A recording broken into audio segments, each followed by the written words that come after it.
Hello, today I'm going to go over this worksheet, Celestial Coordinates, and Tycho Brahe. Now, Tycho Brahe was famous for this very extensive cataloging of the stars in the night sky. And this was a while ago, 16th century.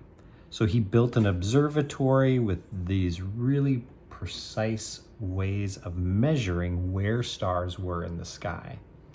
And he used a system that's different than what we're doing here, but the idea is the same. He cataloged these stars night after night after night, and he had a huge collection of data that would eventually be used by Johannes Kepler to figure out the orbits of the planets. So he amassed this immense amount of data and pinpointed the location of each of these objects.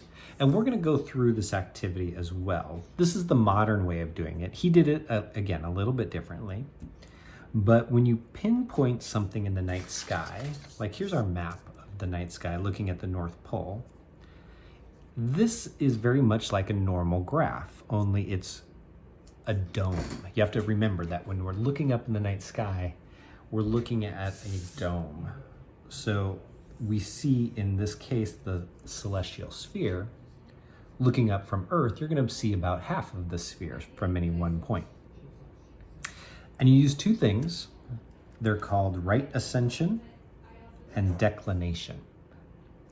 And this picture does a good job of actually representing that. Right ascension is moving along the horizon. So if you can imagine just staring at a point on the horizon and turning all the way around on the horizon, that's 360 degrees. But we don't use degrees, we use hours. And you can even go down to minutes and seconds. And what this is, 0 hour, is going through Greenwich, England. That's how we do our international hours and timekeeping, right? Greenwich being 0. And everything moves or increases from 0. But again, it's just moving along this circle, staring at the horizon. Declination is looking up into the night sky. So you see this arrow going up and looking straight out and then up at the North Pole. That would be 90 degrees total. So at the bottom here at the horizon would be 0 degrees, and all the way up at the North Pole or Polaris would be 90 degrees. Bottom is 0, top is 90 degrees as you look up into the sky. So let's practice some of these. It shouldn't be too hard. You just got to get used to doing it a little bit here. Here's our map. You're going to probably need some kind of a Sharpie. This is a dark printed page, so to see something on it is a little difficult. But let's do a couple of these locations. So first we want to start with right ascension, 0 hours. This line where it says 0 hours is the 0 hour line. So I've got one line here. Now I have to find the declination. Well, a declination of plus 50 degrees. Here's 0. This line is 50. You can see it's labeled plus 50. So where 0 and 50 meet is right here. And you're just going to put a dot there. You don't have to label it, but I should be able to see on your paper where you're putting this. You might be able to use a black ink pen too.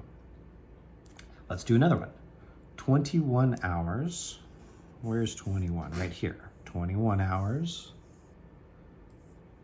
and 70 degrees declination. So 21, here's the 70 degree circle. They intersect right there. I'll do one more with you. 1 hour, well, not there. Here's the 1 hour. Right ascension, plus 80 declination. So 1 hour right ascension. Here's the plus 80 declination, and they intersect right there. Now, of course, you can get much more precise than this. If you have a star that's in the middle, somewhere in the middle of this grid, like I said, you can go to hours, minutes, and seconds. And then with your degrees, you can go below 1 degree and get very fine detailing on where that particular object is in the night sky. All right, let me know if you have any questions. I hope this helps.